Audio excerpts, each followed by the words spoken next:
Bom dia, é um prazer para mim partilhar a palavra de Deus com vocês nesta manhã. Eu reparei em algo que o pastor estava falando, eu acho sempre tão maravilhoso quando alguém partilha essa experiência, né? Ele tinha 5 anos e tem aquelas lembranças de uma revista evangélica, lembranças dentro da igreja. Eu cheguei à igreja já com 15 anos, né? Então eu não tenho estas lembranças de criança, mas quem de pequeno já estava na igreja, seus pais estavam na igreja, deixa ver as mãos. Quem? Isso, glória a Deus. Olha, essas experiências maravilhosas. Eu oro para que meu filho possa lembrar quando ele seja mais velho, né? Porque agora ele não lembra nem que tomou de pequeno almoço. Possa lembrar esses tempos dentro da igreja, esses tempos com Deus principalmente, né? E falando de filho, você sabe que o nosso filho, acho que alguns de vocês sabem, né? O nosso filho é para nós uma lembrança de que Deus é bom, de que Deus é poderoso, de que Deus é maravilhoso, né? Nem a Laura nem eu podemos ter filhos clinicamente, então cada vez que o nosso Oliver aparece na sala correndo ou faz algum das suas travessuras e tal, nós lembramos como Deus é bom, como Deus é maravilhoso, como Ele é poderoso, como Ele ainda faz milagres. Amém? E nesta manhã, antes de começar, eu queria partilhar com todos vocês uma alegria da nossa família, porque Deus voltou a fazer. A Laura está grávida. Glória a Deus. Eu ia pedir para ela ficar de pé, mas ela acabou de ficar de pé para o louvor e ficou assim. Então fica sentada. Quer uma aguinha? Quer alguma coisa? Ô, Beni, toma conta da minha esposa aí, Beni. Tá, estou de olho, tá? Se precisa de alguma coisa. Ela está grávida mais uma vez e Deus voltou a fazer um milagre e uma alegria para nós. Nós já pensávamos que ia ser só um, mas parece que vão ser 2. Graças a Deus não são 3, né? A ecografia já foi feita e é só um. Eu sei que você está pensando, mas pode estar escondido. Quem pensou? Quem pensou? Eu sei, né? Pode estar, não está escondido, não. Se está escondido, eu levo para você criar, né? Que eu também quero dormir, tá? Falei para a Laura, Laura, esta semana que a gente estava esperando fazer a ecografia, ligava a televisão, na televisão falava, não, é que são gêmeos. Sabe, tinha aquela cena de qualquer filme, de noticiário, falava gêmeos, melhiços, parecia uma pessoa com uma carriola de 2, né, ia andando, assim. Deus está falando o que comigo? Mas é só um. Por favor, Deus. É só um. Na fotinho tem só um, Luciano. Fica quieto, Luciano. Então, para final do ano, começo do ano que vem, se Deus quiser, nosso filho, filha vai estar conosco e você vai ver a nossa cara um pouquinho mais cansada. Então, ora pela gente. Amém? Glória a Deus. Falando de filhos, um tempo atrás eu vi uma reportagem de um ator de Hollywood, bem conhecido, que ele falou assim, no momento que eu conheci a minha esposa, ele conta que ficou apaixonado, que ele amou ela e que no momento ele já viu ela e ela passou a ser a pessoa mais importante para ele no mundo. Ele faria de tudo para proteger aquela mulher. Mas depois a esposa ficou grávida. E no momento que ele estava carregando nos seus braços sua pequena filha, né? Pai sabe o que estou falando? A pequena filha nos braços, ele olhou para a filha, olhou para a esposa e com certeza ele sabia que se fosse necessário, ele usaria a esposa como escudo humano para proteger aquela vida. Laura, não vai ser assim conosco, tá? Se não for uma menina, tá?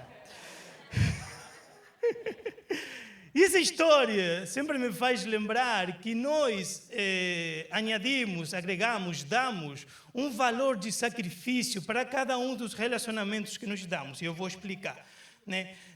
Você não atende toda a ligação às 3 da manhã, certo? O vizinho está ligando às 3 da manhã. Vizinho, falo contigo amanhã. Agora, é a sua mãe falando contigo às 3 da manhã. Você atende ou não atende? Seja bom filho, atenda sua mãe às 3 da manhã, pode ser uma emergência, né? Você acrescenta valor de sacrifício em cada um dos seus relacionamentos. Você diz, bom, por um amigo eu faço isto. Pelo meu irmão, eu faço isto. Pela minha esposa, eu faço até aqui. Pelo meu filho, eu faço até aqui, até lá. E desse jeito, dessa maneira, nós é que vivemos. Tipo, no final do dia, você chegando do trabalho, um amigo fala, eu posso tomar um café contigo? Você pensa assim, olha, eu não vi a minha esposa em todo dia. Eu vi que ela estava estressada quando eu saí de casa, ela foi para o trabalho, fui para o meu, eu estava estressada, não. Amigo, a gente fala outro dia, hoje eu vou ficar em casa que eu vou fazer companhia à minha esposa. Níveis de sacrifício. Isso ordena a nossa vida. Se você não tem, é tudo uma bagunça. É tudo um grande desordem. Você dá tempo para as pessoas e tira tempo da família, tira tempo da esposa, tira tempo dos filhos, tira tempo de mãe, pai, e assim por diante. Nós colocamos valor em cada um dos nossos relacionamentos. E pensamos, bom, até lá eu vou por este ou por aquela pessoa. A minha pergunta para começar, eu vou fazer 2 vezes, essa é a primeira. A minha pergunta para começar é, até onde você está disposto a ir por Cristo? Porque esse também é um relacionamento que nós temos. Essa também é uma pessoa nas nossas vidas. Esse também é um nível, também tem um nível de sacrifício. Até onde você está disposto a ir por Cristo? E vamos ler Atos capítulo 1, verso número 8. Spoiler alert, né? Está no ecrã aí. Até onde você está disposto a ir por Cristo? Atos 1, 8, tem a nova versão internacional aqui. É uma passagem muito conhecida. Eu vou tentar dar uma abordagem diferente. De fato, é uma abordagem diferente. Atos 1, 8. Você achou? Quem achou, fale amém. Amém. Quem não achou, fale misericórdia. Eu espero. Mas é verdade? Eu espero, tranquilo. Misericórdia, quero, não sacrifícios. Esperando. Atos 1, 8. Vamos lá. Diz assim: mas receberão poder quando o Espírito descer sobre vocês. Amém? E serão minhas testemunhas, tanto em Jerusalém, como em toda a Judeia e Samaria, até onde? Até os confins da terra. Este movimento para os discípulos, para os apóstolos, na igreja primitiva, iria representar eles irem até os confins da terra, mas também irem até a esquina, irem até o discipulado, irem até pregar a palavra, irem até a igreja, a sinagoga, irem até a reunião, irem até ter paciência com alguém, ser tolerantes, ter amor, irem até fazer aquilo que eles não gostavam de fazer, ter paciência, amor, etc. E mais uma vez eu pergunto, até onde você está disposto a ir por Cristo? Os discípulos tiveram que enfrentar muitos desafios, tiveram que fazer coisas que eles não gostavam de fazer. Mas por quê? Porque o sacrifício, o nível de sacrifício que eles colocaram no seu relacionamento com Cristo era total. Eles estavam dispostos a fazer tudo por Ele. Totalmente tudo. Por isso que eles deixaram tudo que eles tinham para fazer. E até hoje nós vemos a experiência, do século passado, dos missionários que o pastor estava falando aqui agora. Deixaram tudo, podiam ter ganhado muito dinheiro sendo médicos, mas resolveram entregar, investir as suas vidas para Jesus. Porque o relacionamento que eles tinham com Cristo era o mais importante dos relacionamentos que eles tinham na terra. Não existia nada mais importante. Por isso, que a pergunta até onde eu posso, ou eu quero, ou estou disposto a ir por Cristo, também responde a pergunta quão importante Cristo é para mim. Mas como nós vivemos numa sociedade um pouquinho romântica, a pergunta quão importante Cristo é para nós dissemos é o mais importante. Porque fica bonito. E porque estamos na igreja, faz sentido. É o mais importante. Não tem ninguém, cantamos, dançamos, damos volta, pregamos. É o mais importante. Agora, a pergunta real é: até onde você está disposto a ir por Cristo?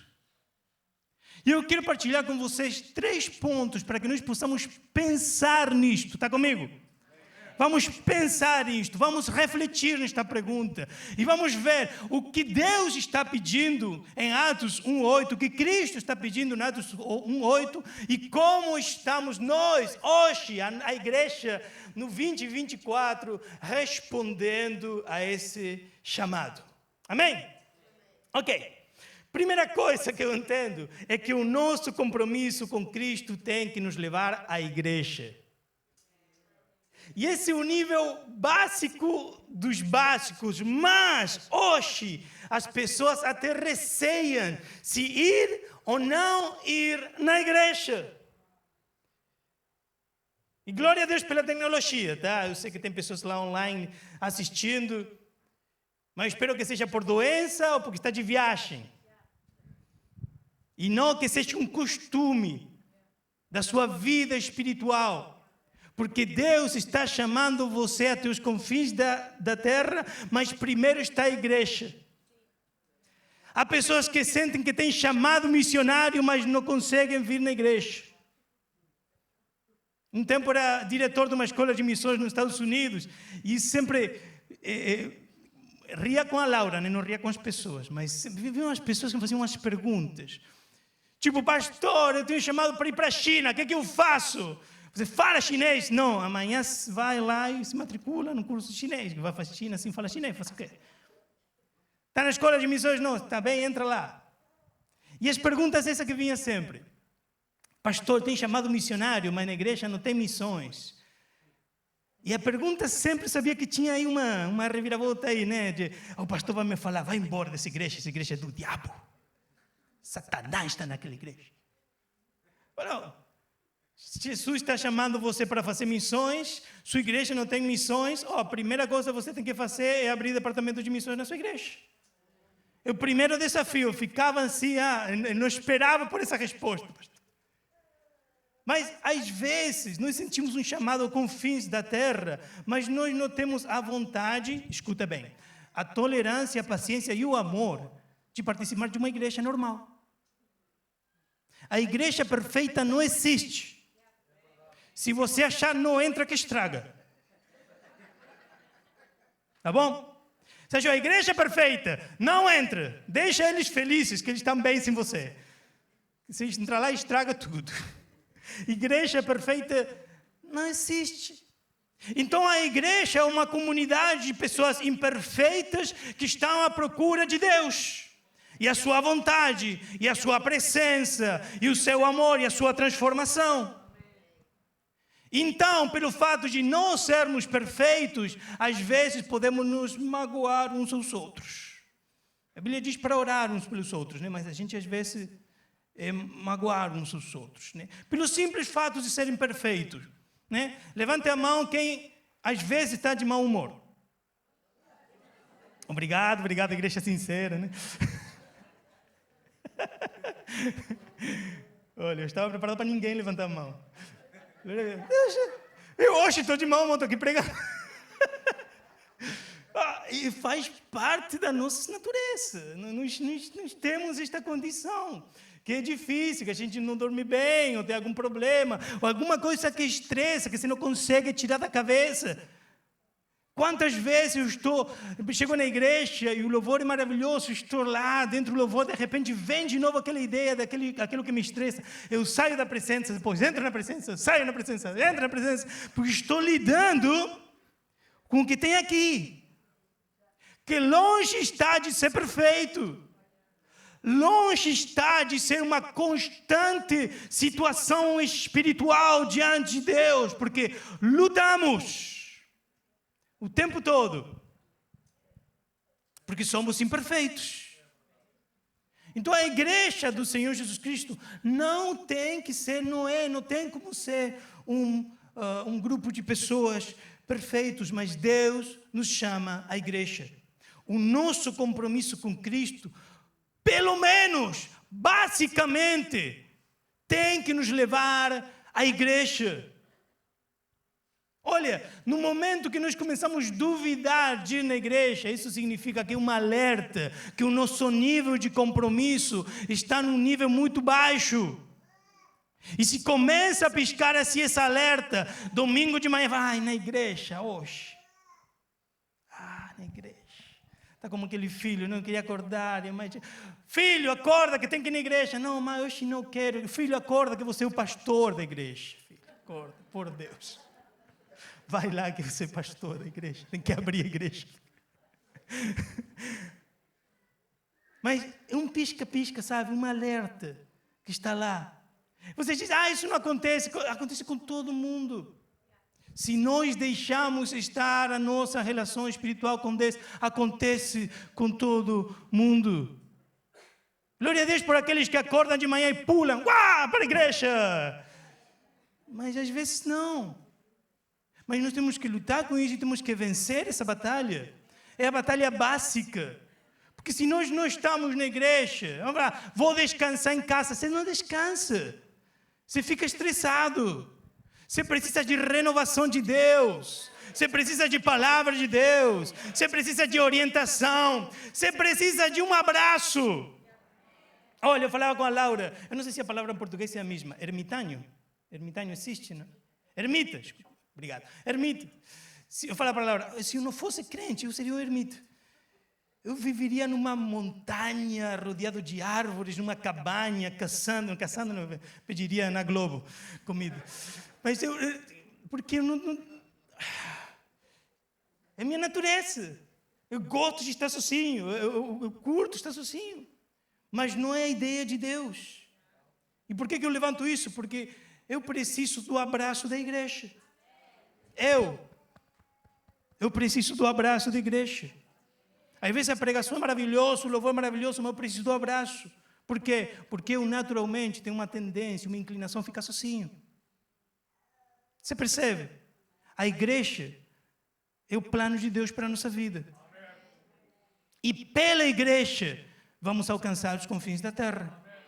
Aí tem pessoas que dizem, necessitamos uma estratégia. Já temos a estratégia, é a igreja.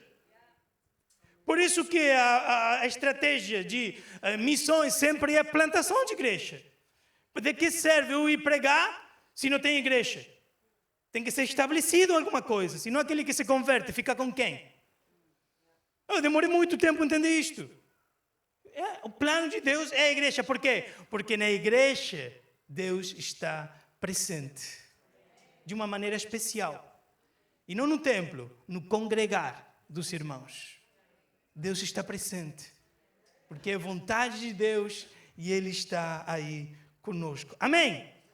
Fica atentos aos sinais. Se você está aí duvidando de ir na igreja, se você está duvidando de ir no grupo, se você está duvidando de ir na escola, no instituto, nas atividades que você tem para Deus, fica ligado naquilo, porque um sinal de que seus níveis de compromisso com Deus estão alarmantemente baixos.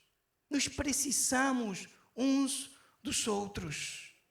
Olha, eu sinto que a pandemia nos fez muito mal. De verdade, até hoje. Passaram quantos já? 2 anos? 2 para 3? 4? Olha o mal que nos fez, que a gente não sabe nem que ano está, nem quando foi.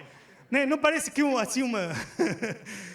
baco lá, aqueles anos. Olha o mal que nos fez. Mas, enquanto a congregar, eu sinto que nos fez muito mal. Olha, é muito mais fácil abrir o computador e apertar aí e estar diretamente numa reunião, né? É muito mais fácil, mas não é a ideia. Olha só, outro dia, eu acho que depois de 4 anos eu voltei a dar aula presencial. Eu quase chorei. Eu fui para Cabanas começar um curso de tarde. E eu fui lá, estão uns 15 pessoas lá, em volta a uma mesa. E eu pensei automaticamente uma frase que eu falo há 4 anos pelo fato de dar aulas online pelo Zoom. Obrigado, Deus, por essa mesa digital. Eu sempre falo isso. Obrigado, Deus, por essa mesa digital que todos nós estamos sentados em volta, tentando trazer a ideia, sabe? Mas não tem como. Não tem como. Eu vi aquela mesa e falei, obrigado, Deus, pela mesa de verdade. Eu posso tocar, obrigado pelo irmão que tem aqui de lado. É totalmente diferente. Eu posso ver, eu posso sentir. Ninguém pode desligar sua cara na metade da aula. Sabe, vou desligar, ligo de novo. Né? Ninguém pode desligar a câmera na metade da aula. Todo mundo está aí.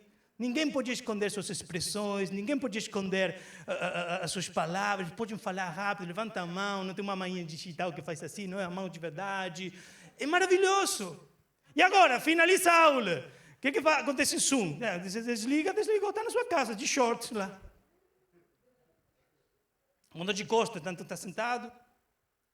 Você finaliza a aula, começa a melhor parte, começa a conversar, começa a falar. Aquele que tem vergonha de fazer pergunta em público, chega perto e fala, pastor, naquele ponto que você falou, você fica 1 hora mais, maravilhoso. É lindo, é bonito, mas de verdade. De verdade. Você pode abraçar, você pode orar por alguém. Olha, às vezes, que nesses 4 anos, alguém por Zoom falou, pastor, eu não posso participar porque meu pai morreu. Pastor, eu não posso ir na aula hoje porque eu estou doente, ou isto, aquilo. E na aula está doente, vem cá, vamos orar. Chama o grupo todo, vamos rodear, oramos. Isso é igreja. Então, glória a Deus pela tecnologia. Mas a tecnologia, a experiência digital, nunca, jamais vai reemplaçar a experiência real. Jamais. Eu sou da área de tecnologia, eu sou programador. Mas eu sei que nunca vai chegar a esse ponto, impossível. Mesmo holograma, mesmo o que for, é impossível. A experiência humana, a calidez de estar perto de alguém, o bom que se sente, sentir um abraço, que você não possa esconder suas emoções, é maravilhoso. Pastor, desliguei a câmera porque comecei a chorar. Deixa a câmera aí, vamos ver se as lágrimas rodar.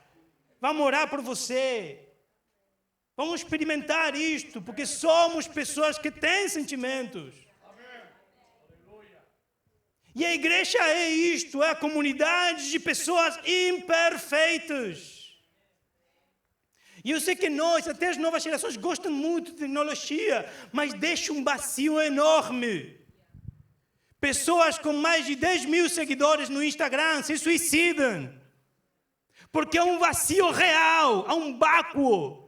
Há uma falta de relacionamento, há uma falta de abraço, uma falta de realidade, de verdade, que você e eu temos necessidade. Hebreus 10, 25 diz, e não deixemos de nos reunir como igreja, segundo o costume de alguns, mas procuremos encorajar uns aos outros, sobretudo agora que vocês veem aproximar-se o dia. O conselho da palavra é continuar a nos reunirmos, porque Deus sabe, Ele nos criou. Amém. E Ele sabe quão importante é que estemos juntos. De fato, o pior que nos acontece na vida chama-se morte. E todos os estudosos do luto entendem a morte como separação. Sabia disso? O que dói não é que a pessoa morreu, sofreu, não, é a separação. É não estar com, é não partilhar tempo com. Separação. É o pior que nos pode acontecer na cadeia, na prisão. Alguém se porta mal, já está na prisão. Né? O que eu posso fazer? A solitária. Fica lá dentro, sozinho, isolado, porque o isolamento é o pior que pode acontecer com o ser humano. Então, quando você senta a dor a próxima vez, não fique dentro da sua cova. Não fique dentro da cova. Saia. Não fique escondido. Não fique na cama. Não fique no quarto. Vai lá, liga para alguém, abraça alguém, vai na rua, toma um cafezinho com alguém. Se conecta, porque a conexão é que nos traz de volta à vida. Amém? Glória a Deus. Nosso compromisso com Deus, então, nos leva à igreja. Básico. Amém? Isso é básico mesmo. Segundo, nosso compromisso com Cristo nos leva a pregar o Evangelho. É o segundo passo. Uma vez cada vez menos cristãos têm prazer ou inclinação de pregar a palavra de Deus. Cada vez mais. Cada vez menos pessoas têm facilidade ou costume de pregar a palavra. Eu sempre falo, né? Às vezes, quando saímos fazer evangelismo, não tem muito resultado, né? E tem pessoas que às vezes ficam desanimadas, encorajadas. E eu sempre trago isto porque para mim é muito importante. Olha, a pregação do evangelho, primeiro, fortalece nossa fé. Primeiro. Resultado é com Cristo, com Deus, com o Espírito Santo. Mas o nosso dever, obediência à palavra, é fazer. Não ter resultado. Está comigo? Porque resultado que quebra a nossa cabeça, né? É fazer, não ter resultado. Olha só, vem à minha mente uma história. Eu não posso lembrar agora porque veio de verdade de lá longe, não sei de onde. Eu li num livro. Tinha um pregador que foi lá pregar no Union Station, em Los Angeles. Foi lá pregar, Deus acordou ele à metade da manhã, falou, você tem que ir lá pregar. E acordou, saiu da sua casa, pegou o carro, chegou ao Union Station, que é a central dos comboios lá, e chegou lá e começou a pregar. Não tinha ninguém. Tinha ninguém, igual maluco, ninguém. Mas não é ninguém, sabe quando a gente fala ninguém, que não tem ninguém em volta, que me está me ouvindo, né? Que fazem evangelismo, não tem ninguém. Tipo, tem gente passando, mas ninguém para. Não tem ninguém. Não tem ninguém. Union Station, 3 da manhã, estava vazio, não tinha ninguém lá. Ele foi lá pregar, e pregou, e depois de novo, Deus pregou, outro dia, voltou, 3 da manhã também, de novo para pregar. Então, está vendo? Até onde eu posso ir por Cristo? 3 da manhã, acorda para ir para pregar. Tá bom, eu vou lá. Pregar. Depois de um tempo, ele deixou de ir, Deus deixou de falar, mas ninguém nunca naquele Union Station fez uma oração de fé. Nunca. Agora, depois de muitos anos, estava ouvindo o testemunho de um grande evangelista, um evangelista que tinha pregado ao longo da terra a milhares e milhares de pessoas. E ele estava contando o seu testemunho de conversão. E esse pregador estava sentado ouvindo. Então, eu era morador de rua e eu vivia lá, dormia lá em Union Station, em Los Angeles. Ele já ficou ligado, né? Opa, ok. Ele falou, olha, durante uma semana um maluco foi lá de noite, um louco foi lá pregar de noite. Primeira noite me incomodava, não me deixava dormir. Segunda noite já estava com raiva, quase que eu vou lá falar alguma coisa. Terceira noite eu comecei a ouvir. Para o final de semana ele já tinha feito a sua conversão, estava diante de Deus, começou a procurar uma igreja, foi no seminário, Deus chamou para evangelista e pregou para milhares de pessoas. Centos de milhares de pessoas ao longo da terra. O resultado não é conosco. Conosco é só a obediência. Só a obediência. Então não tem a ver com aquilo que eu estou a ver, tem a ver com o plano de Deus para a nossa vida, para a nossa cidade, para o nosso país. Então, o nosso problema é que somos muito racionais. Queremos entender mais por que eu faço, e por que lá, e por que assim, e por que assá. É só pregar o evangelho. É só abrir a boca e falar. Mas não tem resultado. Continua a ser obediente. Porque o primeiro a crescer com aquilo é você. E o resultado está nas mãos de Deus. Falamos daquilo que amamos. Você já me ouviu falar disto, eu acho. Mas falamos daquilo que amamos. Eu sempre falo do mesmo exemplo. Você compra um creme anti-arrugas. Vocês não. Lá na minha terra, minha mãe compra... Não, mãe está vendo, né? Eu fiquei assim, desliga essa câmera. Alguém, no mundo utópico, compra um creme anti-rugas, coloca e funciona. O Lázaro coloca, não funciona. Né? Ele parece que tem 19 anos de novo. É porque tem 20. 19 anos de novo. Ninguém acredita. Então, está tão empolgado com aquilo. Olha, isso aqui funciona. De que vai conversar? Primeira conversa com seu amigo no café. Primeiro. O amigo vai perguntar, quem é você? Você está muito diferente. É visível, não é? Aí ele vai falar, ainda bem que você perguntou. Parece até que vende o creme chá. Tira daqui e fala assim, esse creme aqui faz milagres. Né? Você coloca de manhã, você mostra grátis. Segundo, o próximo eu cobro. Já é vendedor mesmo. Você coloca de manhã, coloca de noite, você vai ver uma mudança total na sua casa. Por quê? Porque é bom, porque é real, porque faz bem. É visível. Aí alguém vê você e fala, você antes falava dessa maneira, mas não fala mais. Por quê? E a gente fala, não, eu percebi que não podemos falar. A gente começa a falar de Cristo que fez a mudança. Como falamos daquilo que amamos, agora estamos no tempo de Eurocopa. Eu sei que você não sabia. Eu sei que você não sabia, porque você é muito crente. Né? Ou de Copa América, que falta alguns dias. Né? Eu informo que eu não sou, eu sei que é muito crente. Né?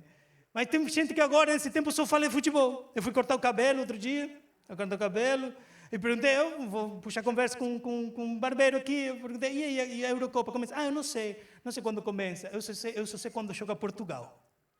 Olha! Eu só estou interessado em Portugal. Tá bom, me fala de Portugal. Aí começou a falar do time, do que vão, que não vão, quem joga, quem não joga, que ele espera, os rivais. Maravilhoso, conversamos, porque ele está com aquilo na mente. Tem toda a informação, por quê? Porque está prestando atenção a essa verdade. Agora, está tudo na tua mente a respeito de Cristo? Está todo no teu coração a respeito de Cristo? Cristo está na tua mente? É Ele que você está prestando atenção? Os tips de beleza que você acha no Instagram? Ou na balança porque você está querendo descer de peso? A que você está prestando atenção?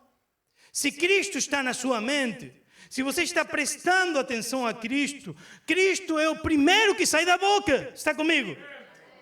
Cristo é o primeiro que sai da boca. E isso não significa que a gente tem que ser um ermita. Aprendi a palavra hoje. Ermita. E se esconder. Não. Nós temos uma vida. Nós temos relacionamento com pessoas que falam de futebol, que falam de beleza, que falam de trabalho, que falam disso, que falam aquilo. E é bom a gente poder conversar das coisas. Mas Cristo é a nossa arma segreda. Cristo é a nossa verdadeira verdade. Cristo é a nossa rocha e o nosso escudo. Cristo é a nossa vida. Então essa fala tem que sempre existir. Olha, deixa eu te falar um negócio. Quando nós deixamos de falar, começamos a duvidar.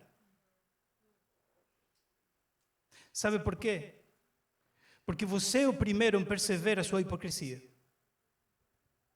E vou colocar diferente para não ser tão forte para você. Eu sou o primeiro a perceber a minha hipocrisia. O que é hipocrisia? Falar uma coisa e viver outra coisa. Pronto. Então, nós mesmos, como pessoas, somos os primeiros a perceber a nossa hipocrisia.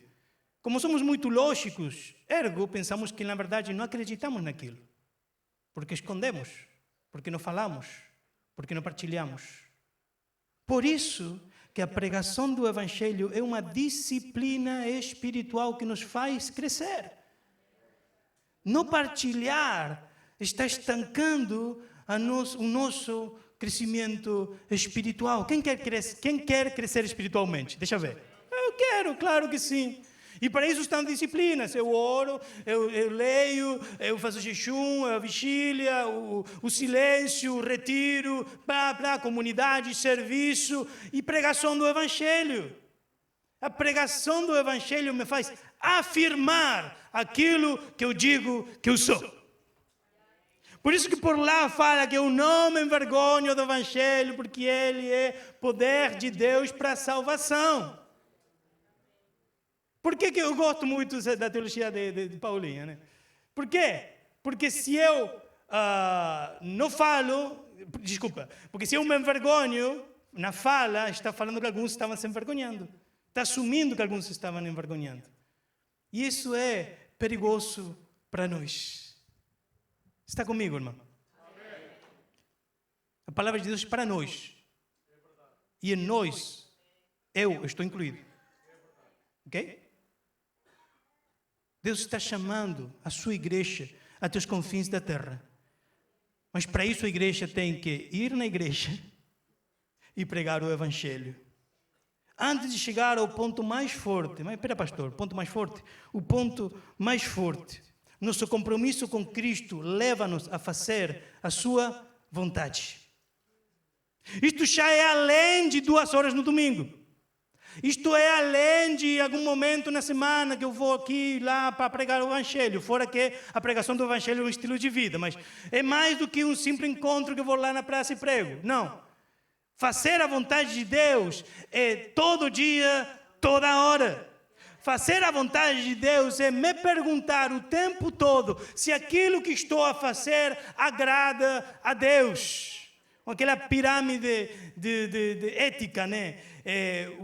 As pessoas no começo se perguntam se isto é pecado ou não é pecado. Depois se perguntam se edifica ou não glorifica. Edifica ou não edifica. E a última pergunta é se glorifica ou não glorifica.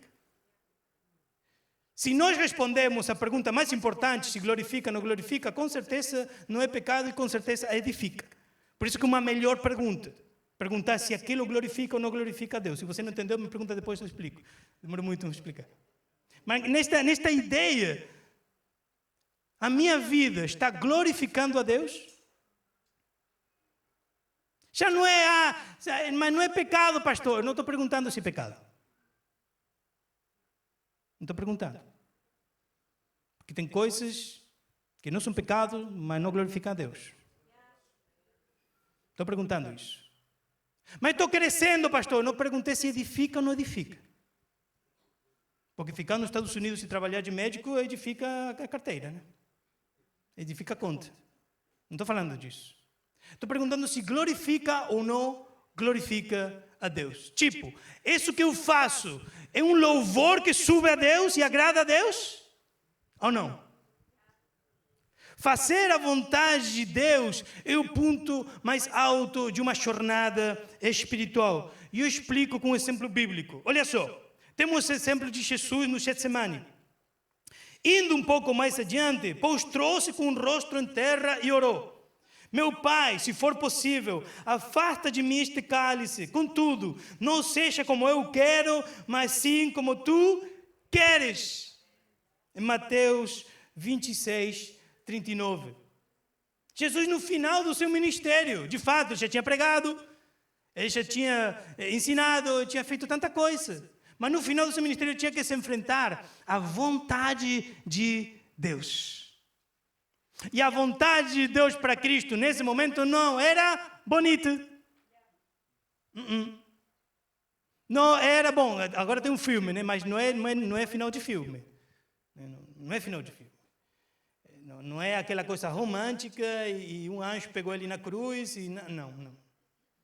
Não é aquela coisa de que... Não, e os romanos ficaram arrependidos, se converteram a Cristo e desceram ele da cruz e ele viveu e foi feliz. Não é. Ele morreu. Pronto. E diante dessa realidade, Jesus expressa o que eu acho que é a realidade mais humana que ele expressou para nós, o seu conflito com a vontade de Deus. Porque há conflito. O que está falando? E a Trindade, falamos depois na escola. Há conflito. Há conflito, é claro. Eu não posso evadir o que o texto diz. Ele estava muito angustiado. E o texto é claro, ele estava angustiado pelo cálice, pela experiência que estava prestes a acontecer.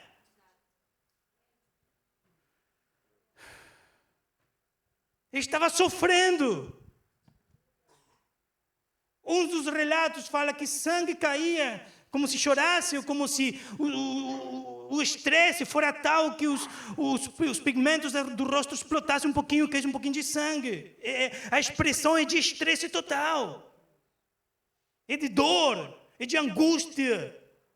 E esse que é o ponto final. E o mais difícil que nós temos para enfrentar.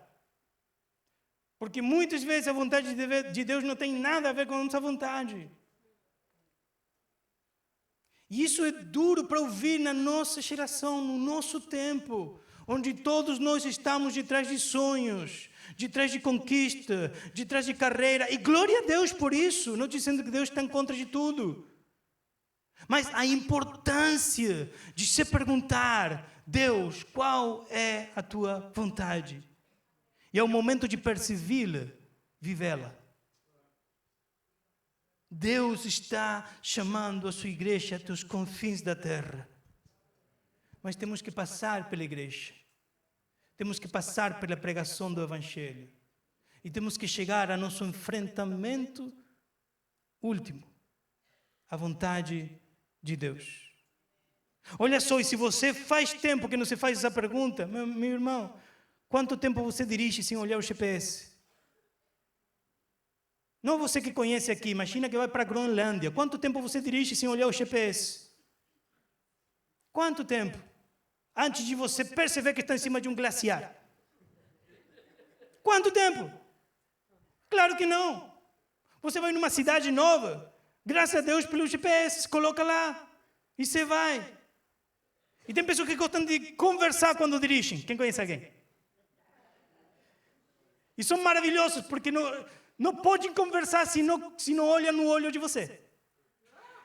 Essa é a pior parte. Não está conversando olhando para você, não olha nem a estrada, nem o GPS. Olha, eu tive uma experiência assim com a tia da Laura. Eu amo a tia da Laura. Eu quero muito ela, eu gosto muito dela. Gosto dela lá, não. Eu gosto muito dela. Estávamos passeando por Málaga, né? E ele ia dirigindo. E ela gosta de conversar e olhar no teu olho. Então estava... E entramos numa rotunda grande. Sabe aquela rotunda grande? Nem parece rotunda, parece que o mundo está dando volta. E ela entrou lá. E ela até falou assim, aquela lá é a minha saída. Eu fiquei olhando a saída. Eu pensei, não, ele está errado. E deu a volta de novo, falando. Em nenhum momento ele falou, ai meu Deus, eu errei a saída. Não, blá, blá, blá, blá. A volta. A saída de novo. E eu dentro, eu era a única pessoa dentro do carro, a outra pessoa que dirigia, que era eu, né? Estava lá. Todo mundo estava conversando. Eu acho que a Laura nem percebeu. Você percebeu? A Laura nem percebeu, tá vendo? Estavam dando volta na rotunda, a Laura nem percebeu. Estava falando com a tia, com a prima, estava todo mundo lá feliz, o único angustiado lá era eu. Já estava ficando enxoado, dando volta naquela rotunda lá. E a saída. Já pela quinta vez. Acho que foi você ou eu? Não. Foi você? Acho que fui eu. Falei, Adela, você quer que eu dirija? Acho que ela nem percebeu que estava aprendendo a saída. Falei, sim, Juan, eu não gosto de dirigir. Eu percebi. Pega lá, sai na saída, chegamos rapidinho. Faltavam 2 minutos para chegar ao destino. Mas a gente estava dando volta, igual o povo de Israel lá no deserto. Por falta de direcionamento. E olha só quantas vezes na nossa vida estamos desse jeito. Dando voltas. Igual a tia dela. Se você gosta de ser bíblico, dando volta igual o povo de Israel no deserto. Por falta de direcionamento. Por falta de ouvir a palavra de Deus e fazer a palavra de Deus. Por falta de olhar no GPS. Por falta de ler na Bíblia. Por falta de se perguntar, Deus, a minha profissão te agrada? Glorifica teu nome. O que eu faço todos os dias é de teu agrado, Deus.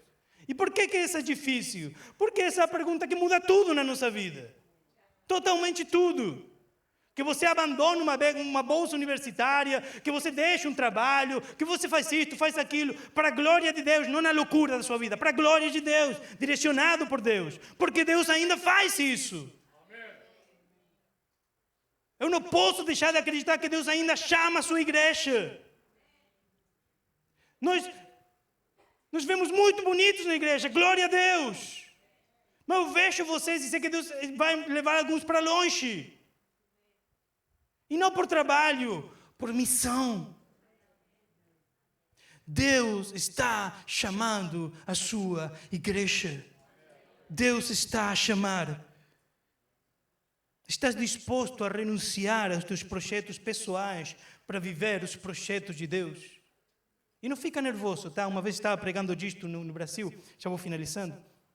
Estava pregando que a vontade de Deus era o melhor que podia acontecer com a nossa vida. Eu estava falando da minha experiência como missionário. Ele me perguntava muitas vezes, você não gostaria de fazer outra coisa? Eu falei, não, eu amo o que eu faço. Mas para mim é maravilhoso. Eu faria de novo. De tudo. A missão Cristo, a missão Laura, Oliver, o Bebito, tá, que vem, né? Chamamos de Bebito, tá, em espanhol, porque não sei se é Bebito ou Bebita. Faria tudo de novo. Porque eu amo o que eu faço. Para mim, o melhor que podemos fazer é a vontade de Deus. Ponto. O que significa para cada um de nós. E me lembro que uma mãe, né? Cadê as mães? Já finalizando, cadê as mães? A mãe tinha filha adolescente em frente dela, né? Acho que a filha ficou toda envergonhada, porque a mãe falou assim, era uma igreja muito pequena, né? Falou, não, mas eu quero o melhor para minha filha. Ai, tirou um ponto, né? Parece que eu estava dando lá. Aí eu sinto que quando ela ficou em pé e fez a pergunta, ela percebeu que a pergunta estava errada, ficou assim. Eu quero o melhor para minha filha. E o que é o melhor? O que é o melhor? A vontade de Deus, que a vontade de Deus não é a mesma coisa para todo mundo, mas o que é o melhor? Na pergunta, estava assumindo que era melhor ter um bom trabalho, um bom emprego, uma boa carreira, ter dinheiro, ter um bom retiro, uma boa reforma e morrer de velhinho, tendo tudo o que precisa. De verdade, o melhor para a nossa vida é trabalhar, dormir e repetir? É sincera a minha pergunta. De verdade, o melhor na nossa vida é ir dormir, trabalhar, e dormir, repetir? Claro que não.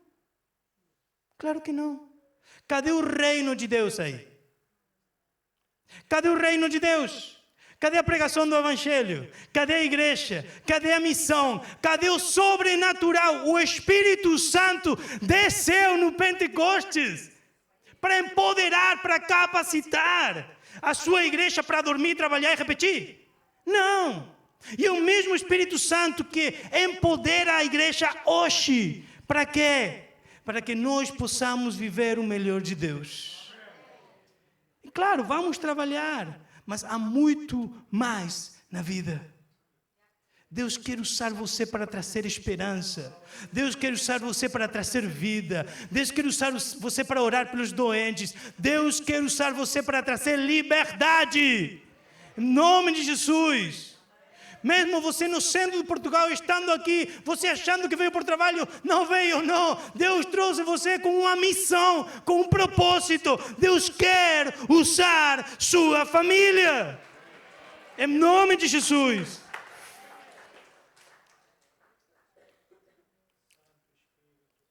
Deus ainda ama Portugal. Deus ainda ama a Europa. Deus ainda ama a Argentina, com isso eu falo muito. Deus ainda ama. Deus ainda é apaixonado. Deus ainda olha as tribos, os povos não alcançados, e o coração dele se move. Deus ainda vê os conselhos não alcançados, e o coração dele se move. E nós temos que mover o nosso coração na mesma direção que o coração de Deus vá.